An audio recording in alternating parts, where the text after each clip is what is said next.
Stephen from Canada.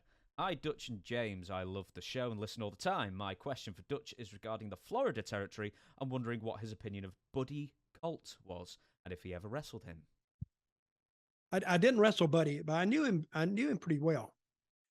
But Buddy Colt, where I first became associated with him, was in the Atlanta territory, because he was a big heel there at one time. And when I say a big heel, they had local TV back in those days. And everybody that watched TV, it's like watching WWE now. If you saw Buddy Colt there, he's the big heel. And he had a lot of heat in Atlanta. Then he went to Florida. And by the time I got down there, he had already had his plane crash. And that ended his wrestling career. But he still had a lot of knowledge. I think he ended up being a part-time TV announcer. Plus, he had to go out there and get a job, because we didn't have contracts in those days. If you got hurt, tough. You had to find another way to make a living, because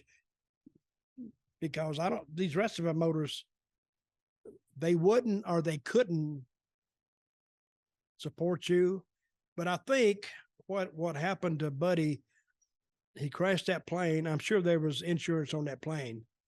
So he had to get money out of that for his hospital bills and and he did suffer, because I think they had 2 plane crashes in Florida. Buddy Colt was on one. Bobby Shane was on maybe the same one. Did Bobby Shane die in a car crash? He died in a plane crash. He died in a plane crash. Okay. And I think that was the Austin Idol one as well. Austin Idol was on one of those. They had 2 plane crashes, and the one of them that I remember was a guy. He was a referee, and his name was Sonny something. Can't remember his name, but he was flying. And and Tony Marino, he was on one of them too. He's dead now. Sonny Fargo, is that right? It wasn't Sonny Fargo. Okay. Sonny Fargo, he wouldn't have sense enough to fly a plane. But they were flying and they had a cloud cover. The altimeter was wrong. That's a bad thing to have in a plane. You don't know whether you're 1,000 feet or 50 feet. You there? There you are. Yeah, hello. You clicked off. But he kept flying, and, you got lights on a plane. And all he was showing was clouds. And he was getting lower, and he thought he was at 500 feet, and he was right on top of it and flew it right into the swamp. Can you imagine doing like 150 miles an hour and going into a swamp in a plane at night? It's a damn wonder anybody made it out of there. And how do you know where land is?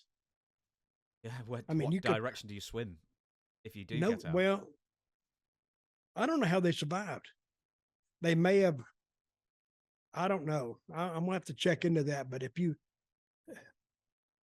I don't know how deep it was, but then you got the alligators and the snakes. I don't know how they really, all of them lived out of that. I don't. But I made it remind me never to fly with that guy again. And I never did. But I flew with it. I flew with Eddie Graham. He was a pilot too. But he was a pretty good pilot.